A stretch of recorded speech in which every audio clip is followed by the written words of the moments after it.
একদিন ঘুম থেকে উঠে দেখলেন আপনি আবার ১৮ বছর বয়সী হয়ে গেছেন। কিন্তু সমস্যা হল আপনার মস্তিষ্ক এখনও ৩১৭ বছরের। এটাই হং দে ইয়ংয়ের গল্প, যে একসময় ছিল স্কুলের সেরা বাস্কেটবল খেলোয়াড়, কিন্তু এখন তার জীবন পুরো এলোমেলো। চাকরি নেই, স্ত্রী ডিভোর্স চাইছে, পরিবারের সাথে সম্পর্ক ভেঙে পড়ছে। ঠিক তখনই এক রাতে ঘটে যায় এক অবিশ্বাস্য ঘটনা।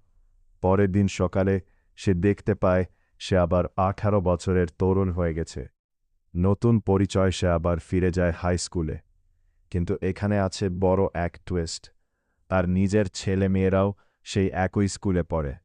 এখন সে কাছ থেকে দেখতে পায় তার সন্তানদের জীবন আর নিজের অতীতের ভুলগুলো। এই দ্বিতীয় সুযোগে সে চায় তার পরিবারকে রক্ষা করতে, নিজের ভুলগুলো ঠিক করতে, আর হয়তো আবার ফিরে পেতে তার স্ত্রীর ভালোবাসা। কিন্তু প্রশ্ন হল, আপনি যদি আবার ১৮ বছরে ফিরে যেতে পারতেন, আপনার জীবনে কি বদলাতেন?